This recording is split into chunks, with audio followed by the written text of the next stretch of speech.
Witches, guess what? It is time for the Witches Movie Coven. Yes, grab your goat, grab a planchette, and probably a Ouija or spirit board because we are talking about the newest release of the movie Witchboard. Yes, indeed. Did you see it? I hope you did because we're going to talk about it. I am Patti Negri. I am one of your hosts, and I am honored to be here. You might know me from my Witching Hour podcast, from Ghost Adventures, from being right here because we've been doing this a long time now at the Witches Movie Coven. I have a fabulous new book out called Dollcraft, all about haunted dolls. Peeking over my shoulder is Belle, my number one family member haunted doll.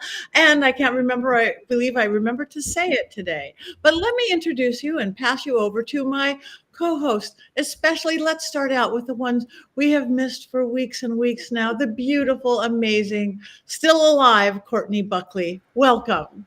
Thanks. That's me, Courtney Buckley, ghost bait on Scared and Alone, recovered from my mysterious situation that I had going on. I had a procedure that went wrong. I got a staph infection. It's been a nightmare, but I survived like a cockroach. I'm still here. Nothing can take me down, and I will not miss any more Wednesday nights. Thank you. Yes, we are so glad to have you back. Richard-Lael. I am Richard-Lael, and I too have a problem with staph. Good help is so hard to find. So yes, I am Richard-Lael. It's one word, not two. If I were just Richard, I would be a. I am known as the gentleman's psychic. Yes, that is correct. You may know me on Ghost Adventures. You may see me at University of Magicus. You may see me here in New Orleans. I'm a little bit of everywhere. But also, while we're here, while I have your attention, you should hit that like, subscribe, do the comment thing, because we really rely upon viewers like you. Also, take a look over at mysterycontrol.com where you can wear our images, you can wear our quotes. We would appreciate it and love you more than we do. I don't think that's possible, but we do love you. Anyway, back to you. Thank you very much. The one and only Heather Greene. Hi, everyone. I'm Heather Greene. I'm the author of Lights, Camera, Witchcraft, and I'm going to pull it out in front of my thing here. There it is. And it is the definitive guide to all things witchy in movies and television. And I am a journalist, and I have if you're interested, a recent article out. I guess just went today about Patricia Crowther, or one of our four mothers of Wicca.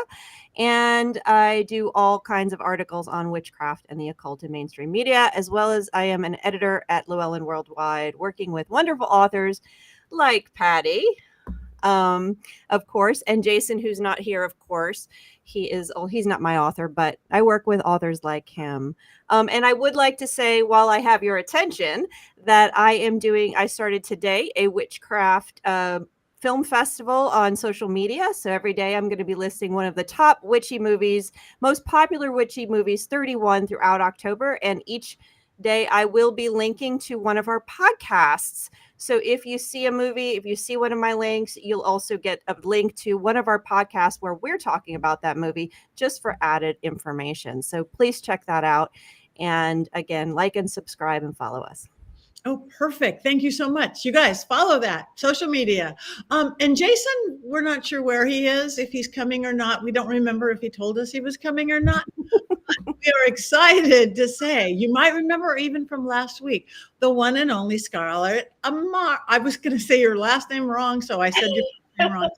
Amaris. Welcome back, Scarlett. Thank you so much for having me back. I'm Scarlett Amaris. I am a screenwriter and a television writer and a novelist. Almost all of my movies have to do with witchcraft. I also teach various classes on mythology, and currently I'm teaching a creative writing class called Witching the Art of Words. And I'm thrilled to be back here. So thank you so much for having me once again. Yes, thank you so much for coming. You were so fabulous last week. We just kept you. Okay, so this week's movie, Witchboard, we're not sure if it came out in 2024 or 2025, a little bit of both. But hopefully you guys all watched it. But just in case you didn't watch it, we're going to pass this over to the wonderful Richard-Lael for his unbiased, complete, beginning to end synopsis he gives us so well. Unbiased synopsis. I'm so looking forward to this. I'm buckled up. I am locked in. Me too, Courtney. Okay. Let me just start off by telling a little history about me and my ancestry. My ancestors arrived in the New World in 1683. They were Huguenots. They were Protestants. The name Lillard means opponent of the faith. So this film really hits home with the fact that my ancestors were definitely ancient French Wiccans. Right there. Stop. You did it.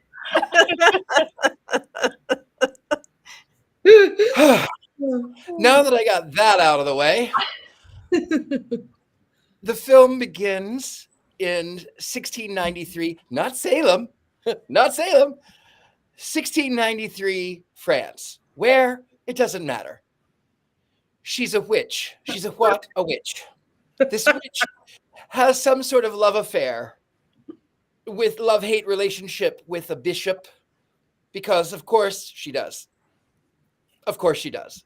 And this bishop is completely red-pilled, and that's code, but he's completely red-pilled and he hates women. Of course he does, especially strong women. Of course he does. And so he has imprisoned this witch. Fast forward for some reason, who knows why, you just fast forward, not to France. Oh no, that would be too easy. No, fast forward to 2024, 5? New Orleans, which also hits home because, hi, I'm here. Anyway. I didn't realize when I was instead that this was a Richard-Lael biopic. I was looking for you. Instead of hiring good jazz bands, because there are a few, they hired the worst jazz bands to sort of announce that, in fact, they're in New Orleans because there's nothing else, right? Excepting for jazz bands. Anyway, fast forward to 2024 or 5. These people are out wandering in the bayou for whatever reason. Why are they wandering the bayou? I don't know. It's never explained. They're wandering the bayou. And the woman finds weird mushrooms. And then she finds a cat. And the pussy leads her to a witchboard. A what board? A witchboard. And now, meanwhile, she doesn't know what it is. She just thinks, oh, this is going to look really great in this restaurant that we're obviously at 20 years old going to be able to afford with all of our friends in the French Quarter. Of course we are, because we have all kinds of money. So they gather to have their party, to announce their gathering. And Richie invites the ex-girlfriend of the protagonist. And Richie, I'm going to say, there's one thing about Richie, is that he is rather handy to have around. Because he stands around looking stumped all the time. Richie knows about witchcraft because his mother used to read tarot cards in the French Quarter.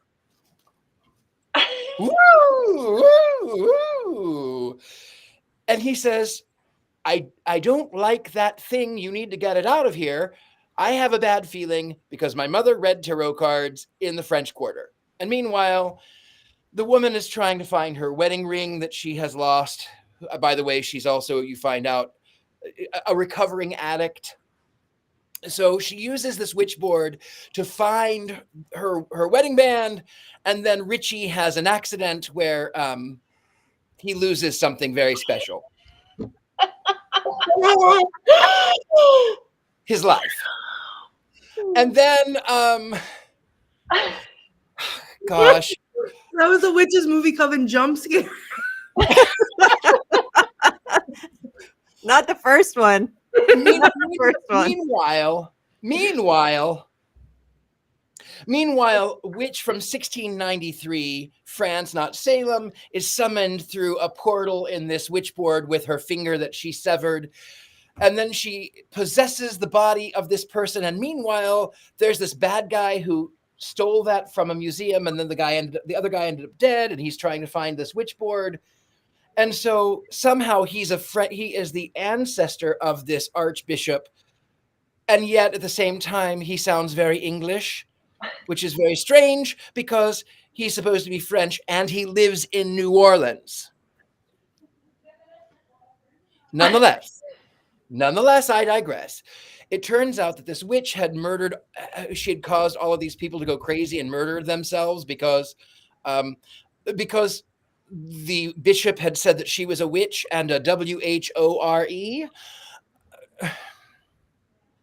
Anyway, she ends up by repossessing this woman's body so that the woman is being burned at the stake in 1693, and the witch is now in this restaurant in New Orleans, and she has plucked these mushrooms from the corpse in the bayou that they found, these strange mushrooms. It makes people have hot flashes, Heather. And then these hot flashes make you homicidal. And so they bring out the knives, and you have to be careful because spooning leads to forking, and forking leads to, well, it's just not very knife things. Okay, so they unalive each other. The protagonist ends up by escaping it's New Orleans police, so obviously they show up on time. I'm not being sarcastic at all, but the New Orleans police show up right on time, and then he escapes. Great. Okay, so he escapes, and then he ends up in the mansion of the rich guy who is somehow English and French and New Orleanian, and gets unalived himself as he tries to rescue the girl who is now no longer the witch, but the girl. And the last thing that goes through his mind is a Colt 45. This is the villain. And as they're zipping it up, his eyes open up because clearly, God, this was stupid. That's my review. That is my review. Wait, you forgot the Vatican. The very last piece. Oh, right. They go to the Vatican. They find out that the ex-girlfriend and the girlfriend who is now alive, they are giving this Witchboard to the Vatican for protection of the church, but it's not a donation. But they can't make sizable sums, so instead they're paid with plastic beads, I think. Diamonds. I think they're supposed to be I diamonds. think it's supposed to be diamonds, yeah. Yeah, but they look like plastic beads. I'm pretty sure those are plastic beads. And also, how does she know that what they are? Like, they could be cubic zirconium. Like, how does she know? She doesn't even have a thing. She doesn't have a thing to look at it, you know? The end. This was. I am not drinking tonight, but I wish that I were Jason. and this was a remake because it was so good the first time or second time or third time. But just in case, thank you for that very thorough and clear synopsis. But maybe there's a little bit more we don't know yet about the film, so we're going to turn it over to Heather Greene. Yeah, I'll clear up a few things. The first thing I'm going to clear up is the 24-25 conversation. So the movie was filmed in 23. It was released in a film festival in 24, the Fantasia Film Festival. So that's the first time it was screened. And then it didn't get its wide release until August 2025. So it was a full year before it got its full release. So that's why you're seeing 2 years. You're getting the date from the film festival and then sometimes the date from its full release.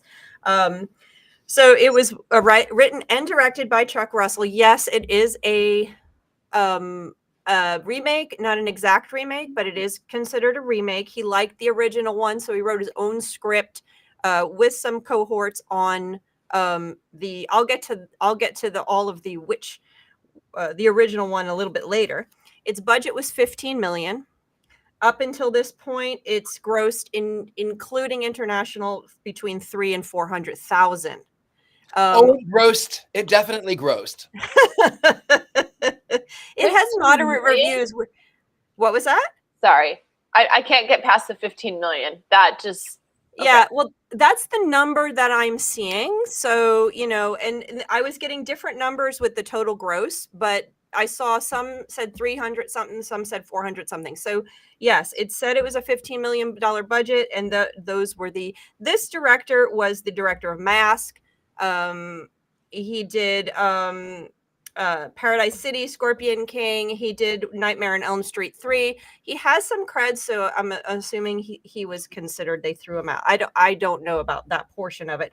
Let's look at the cast real quick, because I think there's a couple. I'm not going to give you everybody, but I'm going to think there's a couple interesting characters. Of course, just to name the main character, Emily. She was Madison Iceman. She was in Annabelle Comes Home. Well, I don't know if we've reviewed that Annabelle here yet. She was in Jumanji. So she's been in a bunch of things. You may have seen her, may not notice her. But one of the standout characters that I want to point out is Alexander Baptiste. That was played by Jamie Campbell Bower.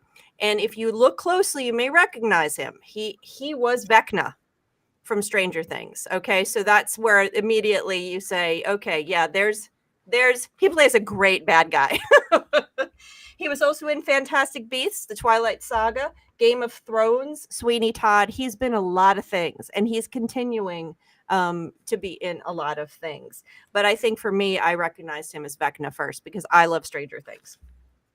So those are really the only two casts, because I want to talk about some other things, some other aspects. Some of the other characters were in a bunch of different things. You might recognize their faces, but I'd like to move on because there's some other things to talk about with this movie. And I'm just going to go over to my notes here. Hold on a second while I go back.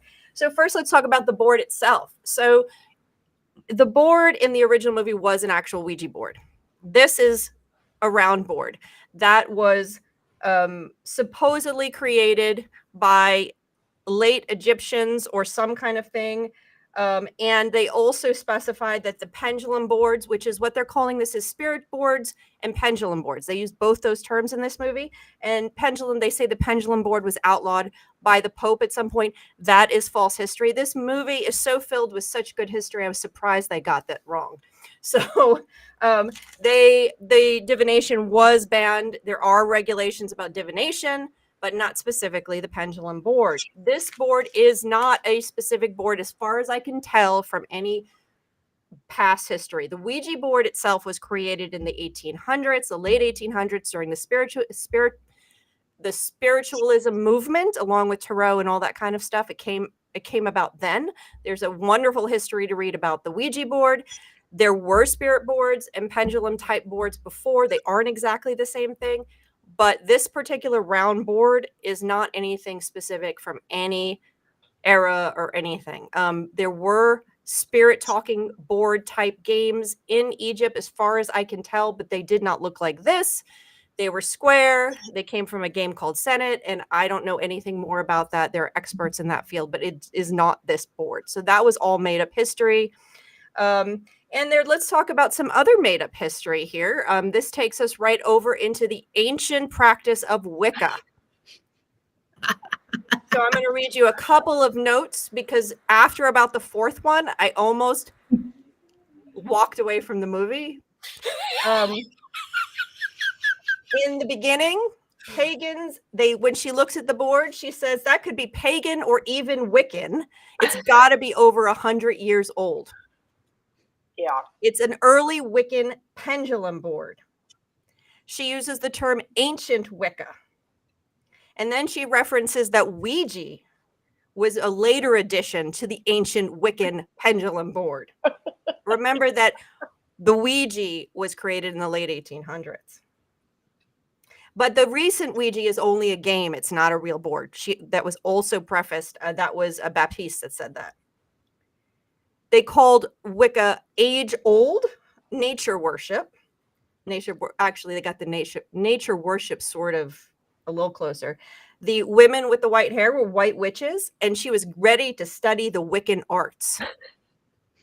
Okay, so I want to be clear that Wicca is not an ancient religion. Wicca was started in the mid-century, 20th century. It is informed by lots of indigenous older practices It's informed by lots of occult practices that are older as well as newer stuff, and as well, but it as a religion congealed into what it is today was created mid 20th century. There was no, as far as I can tell, witch or pagan on listed as informing the creators of this film. Sometimes they're listed obvious. Yeah, sometimes they're listed and sometimes they're not. And you can usually tell this, obviously someone who was Wiccan, if they were informing, they would have said something. Because this was very funny. What they were using the word Wicca, if they had just replaced it with witchcraft, it wouldn't have been a problem. But they used the word Wicca. So anyone who's listening, who's part of our coven tonight, just know that they're not the same thing. And this is informing the early Wiccan pendulum board, which is older than the Ouija board. That was fun. So let's get to one last thing, the original movie. That movie that was created in 1986, released in 87. I have funky dates on that one as well. I think it was filmed in 86. The film wasn't, as far as I can tell, and I did not see this because it is considered a US UK film, so I didn't review it for my book, which was only on US films. As far as I can tell, there was no specific witch in the movie. It wasn't a center point to that movie. That was about a spirit, a male spirit, David, I believe, coming through the board and possessing the person using the board. So I think it was a slightly different story, but the same kind of concept. It was directed by Kevin Tenney, who also wrote it. It did use the actual Ouija board, and it was not well received. It wasn't loved, but probably because of video releases, which a lot of times that happens, it actually got a number 2 and a number 3. So you have Witchboard, The Devil's Doorway. There you go. That looks good. 1993. Perfect for the Satanic Panic center point right there. And then Witchboard 3 is The Possession, 1995. We keep seeing Witch Trap. That's a whole different movie. That's a different thing. So there are a lot of movies, and I'll talk about this later. I'll let somebody else talk. But this movie was packed full of every single button you could push to create a witchcraft film. It was pure setup with everything you needed: fire, young girls, pendulums, boards, speaking words, cloaks, blood, cursed items, all the things. And the most interesting thing is that it was placed in New Orleans, which the director felt was the right place because he associates real witchcraft with New Orleans, which I find very funny because that's not how Hollywood typically represents this type of witchcraft. So I'll leave it at that. Thank you. You guys like it? Yeah. Okay. Anybody want to jump in? Courtney. Oh, I really do, because here's the I've listened to all of these unbiased comments, whatever. I don't know what movie you guys watched, but the one that I watched was extremely accurate to real life, considering I went to see this movie at the movie theater, and at some point during that fell into some kind of a portal, disappeared from my body, and did not remember one single scene from this movie, and had to then rewatch it because I was not present in myself apparently when I was watching it the first time. It was so unremarkable. I just didn't remember anything. So that was a joke, but yeah, I had to sit through it again for a second time tonight, and that was painful, and I am upset that this is what I came back to. So I will say, as usual, I root for the villain in this because yep, don't make me hex you. I feel like, you know, the witch had every right to, she was scorned and brutally so I don't know, I it's like, okay, yeah, all of this happened, and then I was almost with it for like a hot second. I was almost with it until the Medusa snakes came out of somebody, and then I was like, come on. And then at one point and it wasn't even like how I like it, so bad it's good.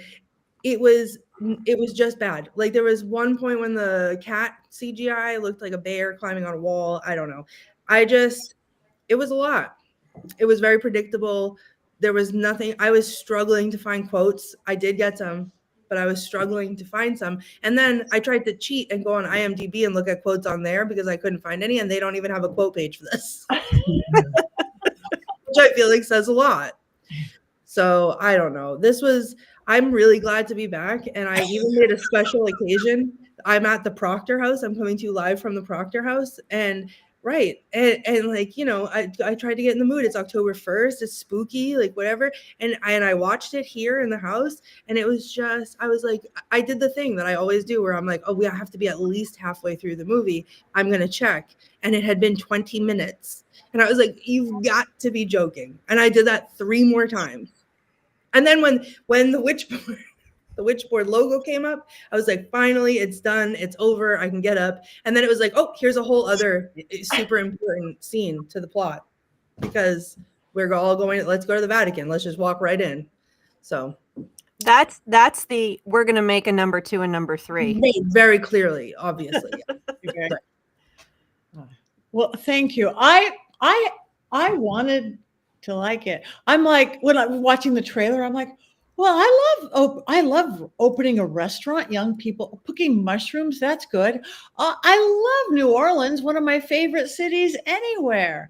And nothing played out. Oh, nothing.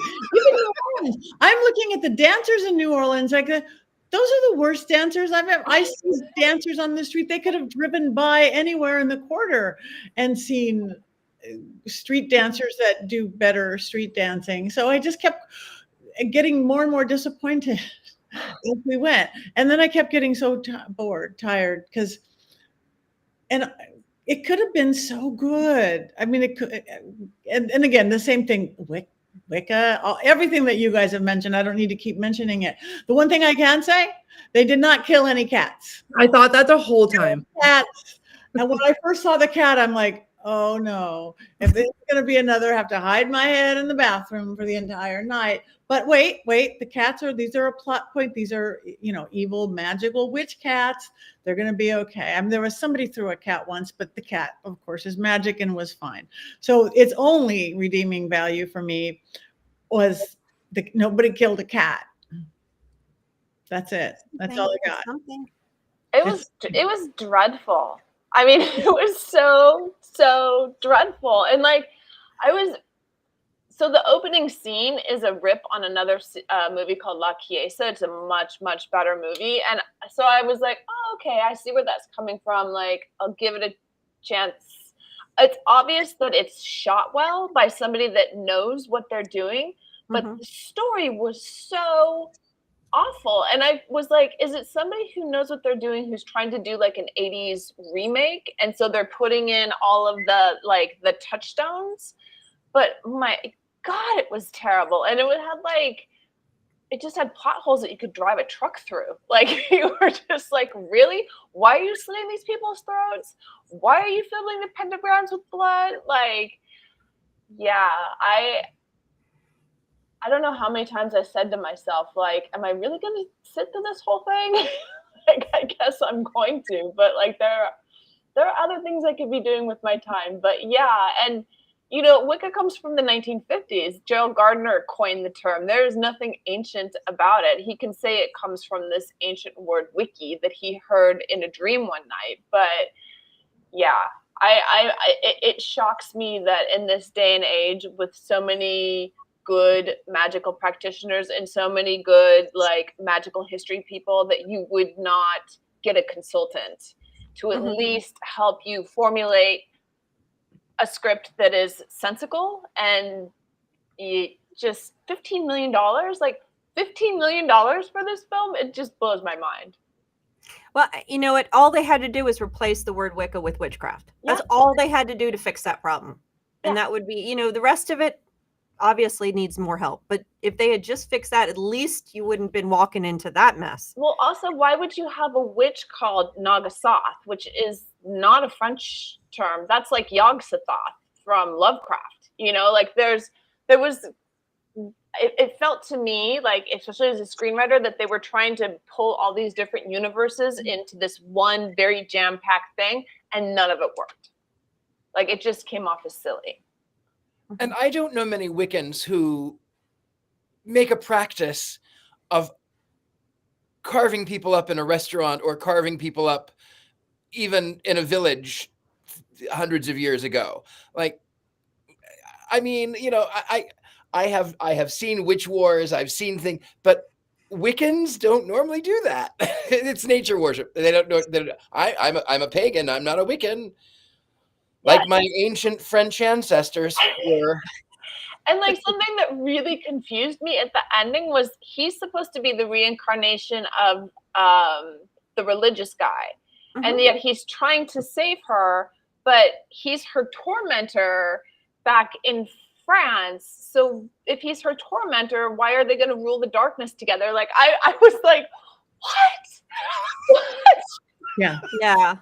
And then she turns on him. Yes. Like all of a sudden she remembers that he hit her in the face with a mace and like scarred her. And wow.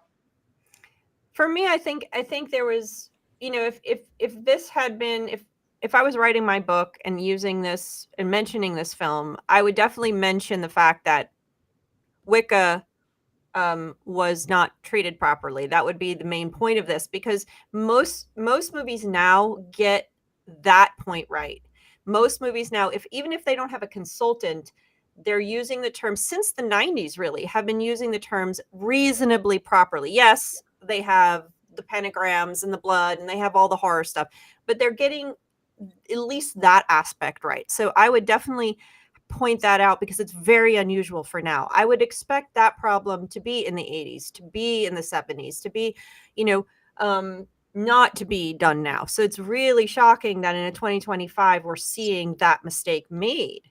But this film felt like outside of the whole Wicca thing. It really, I think, Scarlett, you said touch points. Right from the beginning, when they show that scene, I had the same. I was like, okay, we're gonna have one of these movies. Like you could see what this was. There's a lot of witch movies that have young girls half naked dancing around fire. You have it in, I think, The Crucible. You see it in a lot of these movies. That's your cue that this is a witchcraft movie in many cases, especially witchcraft horror. It's a cornerstone in many cases, and they add more stuff to it, and they start throwing more of these pieces, and there's so many of them they keep throwing in here and there, and it's not hodgepodge. I've seen worse, but there's so many pieces that are so, like you said, touchstones. They are just part of a witchcraft horror movie, and they're all there, put together in a not well explained story. Yeah, it felt like the kitchen. It felt like the kitchen sink. Like, let's just throw everything at it. Yeah, I mean the devil creature after the Medusa. Oh my god! What? Wait a second. Medusa hair, and then the thing goes to the devil, and then it's like devil appears in. It's actually just a Halloween costume. It looked like. Yeah. They'd already sent their 15 million on that one, I guess. Yeah. I mean, I could forgive it more. Sorry, I didn't mean to cut you off. I could forgive it more if it was like an Italian horror film where they had a budget of $50,000, so they're just trying to get everything in there that they can. You know, I think I could forgive that, but 15 million on this film, it blows my mind. I did not like. As a former Christian, I wish Thumper were here to hear that. As a former Christian, so the witch does not like Christianity because obviously they are killing witches, and it was a scary time to be on the fringe. I get that. So fast forward to 2025. Meanwhile, this witch has possessed the body, and the girl is wearing the cross, and the cross is still that symbol, but it's in the wall, and that's sort of what brings her back. And like the demonization of Wicca, number one, and then it was sort of like with the church, it was like, well, right. Are they good? Are they bad? The church saves her, but the church is what condemned her. It was just mind numbing. I have a question too, because I failed to see how her being an addict played in the story at all. And maybe I just missed something, but like, why was that a plot point? I'll tell you what. Because she could say the point that thing about your ex. Oh, what did she say? People who have addictive personalities and the supernatural, something along those lines. Also, I can guarantee you that there was a production meeting that one of the producers said, "Oh, she needs to have a splinter. She needs to have something that motivates her, that makes us feel sorry for her." I can guarantee you that's how she ended up being a heroin addict. It didn't work. Yeah. Well, and you know, the whole premise that we see now in a lot of these witchcraft, especially the horror, is we see that the witch is sympathetic to some degree. And Courtney, you mentioned that earlier. You feel bad for her, and they start that. They actually go there with this one, which is very current for witch films, even ones with where the witch is the evil. They say what she's done is evil, and I've said this 100 times. What she's done is, we don't like what she's done, but we understand why she does it. In this film, they start to go there, but then they back off of it, because first they don't completely make her sympathetic. Most of these films do allow you to sympathize. They show her being abused, but then that usually turns them into a witch, turns them towards the magic to empower them. Whereas in this case, she was already proven to be this evil character doing these evil things. She wasn't turned by this. I don't think that's how I read it. I don't think that that's true, actually, because I think and I don't mean to interrupt you, but this is the one part that actually got me passionate about this movie, is that in the very, very beginning, she's doing herbs and stuff at the table, and she's just doing this is to help or whatever, like herbal magic. And then the justice comes in and he grapes her. Like they accuse her of witchcraft. They grape her. And then she says at one point, if you're going to call me a witch, I'll give you a witch. And then she becomes the evil. So I feel like there is that moment in time. The 2025 girl has nothing to do with anything as far as I'm concerned. But that one, I was like, yes, go get him. I support all of this. Spill the blood. Down with the patriarchy. Whatever. Because that was, to me, and I totally get that. And you see that maybe they just didn't do it strong enough. They didn't lean into it enough for it to ride through and carry that allegiance through all the way through the rest of the film. It's almost like it's forgotten. I mean, you didn't obviously forget it, but I was looking for a little more sympathy, just points throughout, even while she's doing these things, just a little bit more, which you find in a lot of these films. Like even the bag lady one, there's sympathy for her because they show that throughout. This one, I felt like they dropped it. It was like, okay, we'll do that. Now we'll drop it. But that was my take. I think I was just still traumatized after all this time from the witch that came from the sea. that was enough of a driving force for me. And because it was, I don't know, the only memorable part in the entire movie for me. So because I had to watch it twice to remember any of it. So that part did stick with me the second time, not the first time, the second time. And the drug dealer, wasn't he in a different movie? I mean, acting wise and everything else. Where did he come from? I didn't understand the point where the drug dealer is trying to give her the good stuff. She's on the roof of the old hospital, and yet she's also in the apartment with Christian, her lover, but she's also overdosing on top of the old hospital. And that's where the cat jumps up and claws this guy. And in her sort of possession state, she says, oh no, what's his name is never going to bother me again. The board said so. So was she possessed? And that was when she comes to, she's herself again. Then why was she on top of the roof at the old hospital? I thought that was a different girl. I thought so too. I think it was a different girl who looked a little too much like her. Yeah. To show how bad the drug dealer was. Oh God, not this. You watched that 2 years ago. It still traumatizes me. I just thought about it again tonight as I watched this. I was like, oh, here we go again. One of these times we're going to have to actually do it, and I will probably be hospitalized again before that, so I can't do it. We have to keep you out of the hospital. I'm even going to go back, not that I'm an expert on Christianity or Catholicism, but my uneducated, unbiased, is if this was a Catholic thing, isn't Jesus usually on a Catholic cross and he is never on a Protestant cross? Exactly. He Yes. came off the cross, Catholic keep him on. Yes, So her cross should have had Jesus on it. absolutely. Absolutely. I will Which say, is- I did really like the scene where they went and picked the mushrooms out of the dead guy. Like, that was the one scene where I was like, okay, all right, I get that. That's really imaginative. I give that kudos, but it didn't really do anything. It didn't, you know, like it could have been so much more fun, but I liked the hand that kept appearing because of the hands and the whatever, and I liked that whole thing. But the cat eating the hand underneath, right, and then the hand under the cloche, and then oh, what was the other? Oh, can we talk about the witch mafia? Like, who were they, and why were they? Who were the henchmen that just appeared on? The three girls?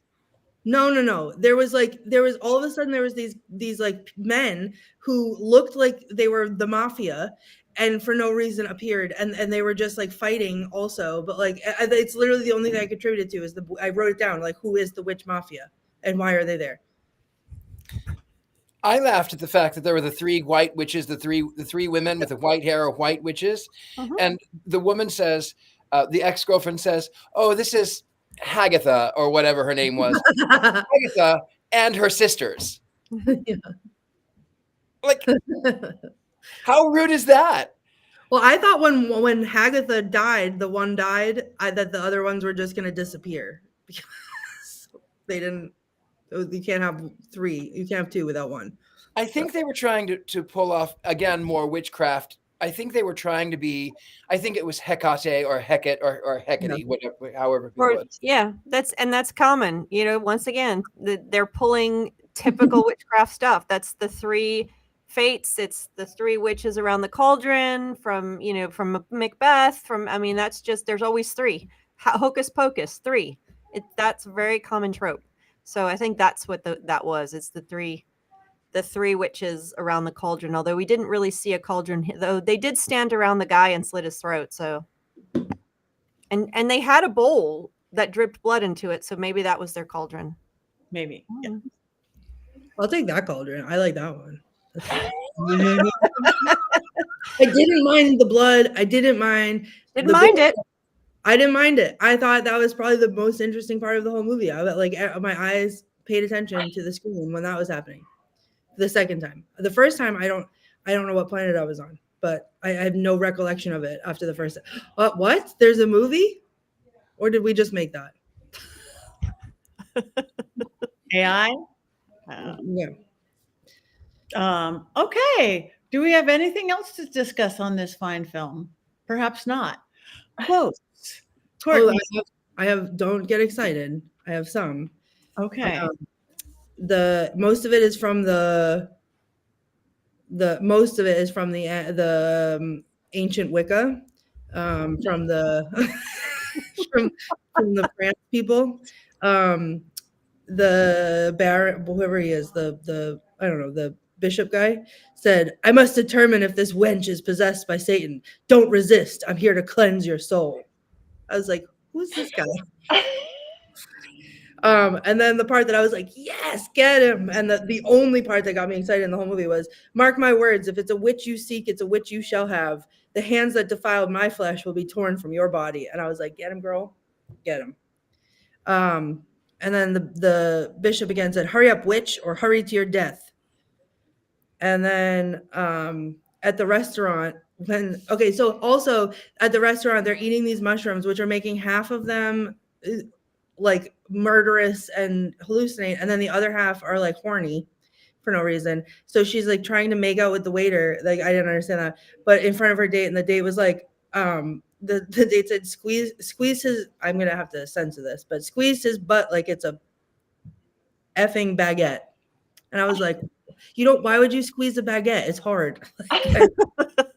And then someone said, there goes the 4-star review, which was pretty funny. And then I also wrote, why is there suddenly a witch mafia? So there you go. Those are my quotes. Not a single one about ancient Wicca or did No. you just? Because a lot of things came up and I was like, oh, I should probably write that down, except for it makes me irrationally angry that I'm watching this movie. So I could not write them down. And then I was like, it's fine. I'll go on IMDb after and I'll just look up and see if I can pad this. So I wrote down my favorites and thought, oh, I'll just pad it with some other ones. And then I went on IMDb and they don't even have a page for quotes on this movie. So I can't imagine why. right. And I think that therein is obviously part of the problem is that the writing is just all around so terrible. I mean, Scarlett, you make a lot of movies. Doesn't somebody figure that out along the way? You would hope so, but when you've got a director-writer, they have a little bit more power. But I'm really surprised with the amount of money involved. And with the movies that some of the movies he's done more successfully than others. Some of them have been pretty big flops. But yeah, you would think that somebody would be in there going, because like when you were going up talking about her saying, like I'm going to take the hand that defiled me. I don't think I even caught that because there was so much going on. And I feel like if they just had somebody come in who had a working knowledge of witchcraft and magic and had worked with, the screenwriter just to streamline some of the ideas and to follow, it feels like they had some great things and then they just dropped it, and it's for a viewer, it's just way too confusing and too much stuff. And had that been streamlined, there probably was a pretty good movie hiding in there somewhere.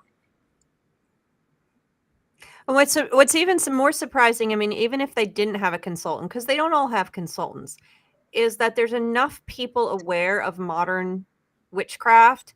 And I mean, with the size of these crews, there might have been 1, 2, 3 on it that might have been able to say something. Now, of course, are they going to listen? That's another story. And if it's just, a grip somewhere down the line or whatever, it might not come through.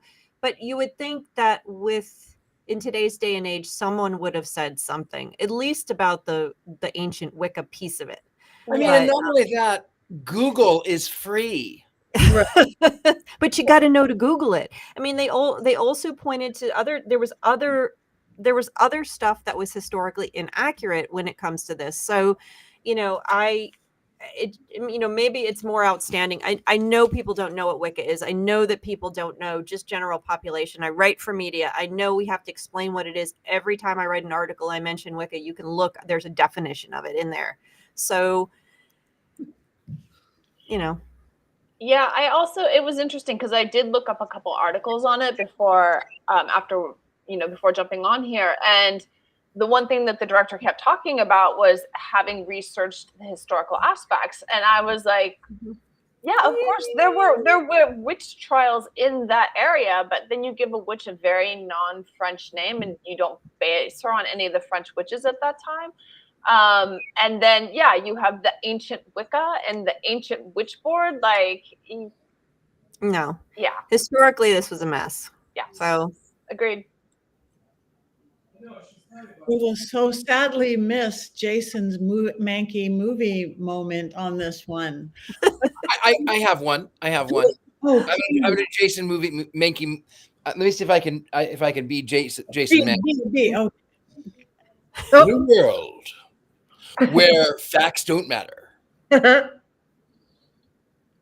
wanted to come on here and talk about witchcraft and being a Wiccan. By the way, I have authored 10 books with Llewellyn. I wanted to come on here and talk about the power of Wicca. Oh, by the way, I wrote a book on that, Jason Buckland. That's it. I'm Jason Mankey. The High Priest. That's the one. I wrote that book. I'm Jason Mankey. Growing up in the 80s, I used to really love magic and witchcraft. And I really wanted to quote Anchorman instead because I read anything. I love Patti Negri. She always makes me laugh. She is such an inspiration.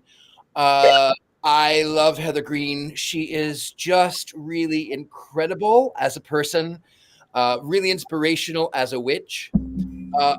I know that Courtney is going to hex me, but then after her review, I know that she's not because we're on the same page because the only thing ancient about my Wicca is my fill in the blank.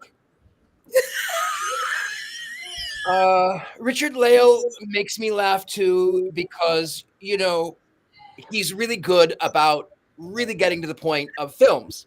And Scarlett is just a fountain of knowledge. With that being said, ancient Wiccans did not exist. I'm Jason Mankey. I approve of this message. Yay! Could hardly tell you apart. Yeah, I'm literally crying. I couldn't breathe. That was good. I was trying not to snort, like, because I was. Oh, you look like you're having a hot flash. You're too young. Yeah, I was. This movie made us all hot. There you go. And I'm getting greener by the moment. I think because it's getting dark out. I'm getting very dark green. Who picked this movie? This was not anyone's pick. This was just because we wanted to review something that was really current and had just come out that people were watching. Okay, thank you. All right, so no one to hex, no one to blame. We have. I can come up with some people. So you did. Okay. I mean, I'll find the list of people who are involved in making this, and we'll have a chat. We do have to vote on this. It may not be big secrets on things, but you guys, we love everything that you guys are putting in the chat room. All of you guys are being funny and clever. And now tell us what you think of Witchboard 2024-5. Oh my goodness. A unanimous down? Unanimous down. Usually someone surprises us and like, I've been talking bad, but I really liked it, or somewhere in the middle. This is a Richard-Lael. Yeah. I know. I can't. My ancient Wiccan French ancestors will not allow me to like this film. I'm using a grill lighter as my wand, so I can light this film on fire. You could light this film on fire. So, okay, you guys, wands down. It was so bad. What is next week's movie? We'll get there. Neutral. Robert gave us a neutral. Oh. Raspberry. Technically forgot it was bad. Yeah. Totally forgot it was bad. I wanted it. I love New Orleans. I love kitchen-y movie. We watched cooking shows. I like cats. No cats died. Raspberries, indeed. So you guys, I think Kelvin couldn't even get through it. He didn't watch it. Body is underground. So not a single wand up. We have one neutral. Robert sounds strong. Yes. A double down. Boo. Okay, we got through this week, and modern film people are watching, or with how much money it's brought in, maybe people are not watching. Right. No. So what do we exactly. She was cute. I like her as an actress. She's in other things, and I like her. She's in other things. And the bad guy is a really good bad guy. Yeah. I think they spent the budget on him, and you could tell the difference between him and the other people that he was acting with on screen, because he could act and they just like kind of sat there and acted. It was like, oh, I feel nothing. Right. But yes, he's like tearing up. Why did they have that random jazz band on the back of a truck? I have been here for 2 years, and I have never, unless it was a parade, seen a random jazz band going down the French Quarter on the back of a truck. Mystic Shield. We should Mystic Shield ourselves after having to see this. Oh no. Yeah. Instead of a Richard-Lael closing breathing ritual, Courtney's leading a Mystic Shield ritual. Get it out of here. So we are getting through this entire week. What are we watching next week? This is a great classic. Everybody get ready, stand by. It is going to be The Muppets Haunted Mansion. Yes! Oh, that's awesome. I can't wait. Oh, someone just said I had an orb go by. So that's caught me off guard about 100 times. It's not an orb. I'm sitting in front of a window. So those are cars, the streets right there. Oh, sorry. I have to debunk. It's in my nature. Okay, so Muppets Haunted Mansion next Wednesday. I think I could do it. I will be in a hotel room because we're termiting my house because we haven't done it for 20 years. Who knew that somebody would eat my house when I wasn't looking? And it's not even children, and your house isn't even that sweet. I know, but I should be able to be here. So, all right, we have a couple minutes left before we cackle and cry. So, anybody have any coming up? We're going to cackle and cry. Okay. Coming up that we want to tell everybody about. Heather. Sure. Since I'm on the screen, I will share. In a couple weeks, I'm going to be doing a couple classes here locally in Atlanta, one on haunted dolls and the other one on the ancient art of the Wicca. And you'll learn all about how they actually practiced Wicca 250 years ago. And then in November, I will be doing several workshops at the event Conjuration, which is more of a pop culture magic. Every year it happens, and they do some witchy stuff as well. So I'll be doing, again, haunted dolls, and I'm going to be doing a Wizard of Oz workshop there. And that is also held in Atlanta. And I'll post some stuff on my socials on that if you're in the area. Perfect. Thank you. Courtney. That's me. It is October. I will be in survival mode because, as everyone knows, I work in Salem, and so this is my favorite month of the year, and also the most stressful month of the year. So that'll be me, and also, figuring out a way to hex Jason wherever he is, because I missed that. I haven't done it in a long time, so I'll be busy with that. Okay, thank you, Richard-Lael. I do have a couple things going on. I will be teaching University Magicus this Sunday morning. I also am having a tea here at my house, which is just message me. We're going to a seance, and we will have tea, and it's going to be fabulous. That's going to be on the 10th. So if you like tea and seances and tarot cards and 1,000-year-old Wiccans in New Orleans, that's me. Are you going to have a band in the back of a truck? Because if not, I'm not coming. Oh, you know what? I worked on it. I was going to, but I think for the budget's sake, I'll just pretend that there's a band, and then they'll be better than the band that was on the screen. So it's a ghost band. Yep. Thanks. Love that. Scarlett.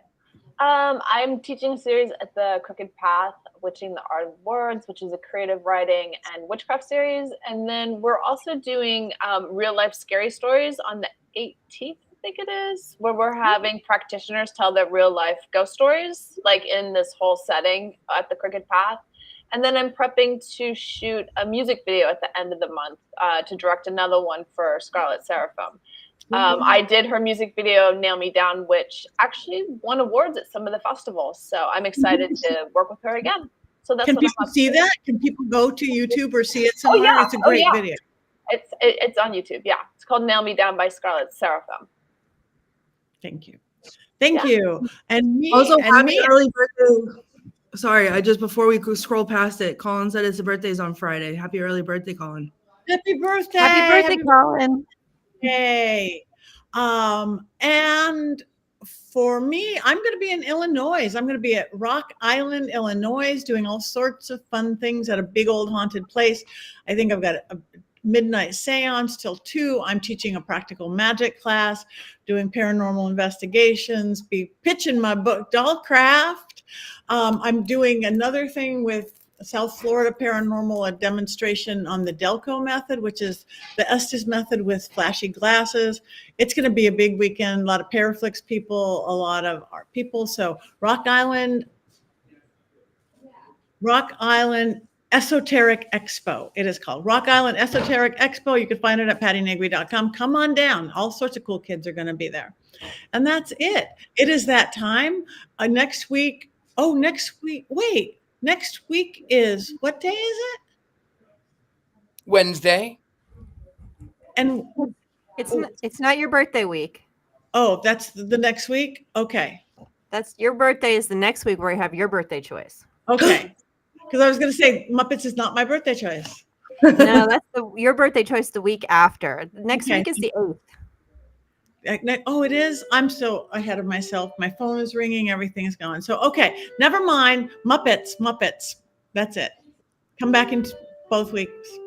That's it. It's 7:00. The phone is ringing. We're going to cry. We're going to cackle. We're going to do a little bit of both on the count of 3. 1, 2, 3.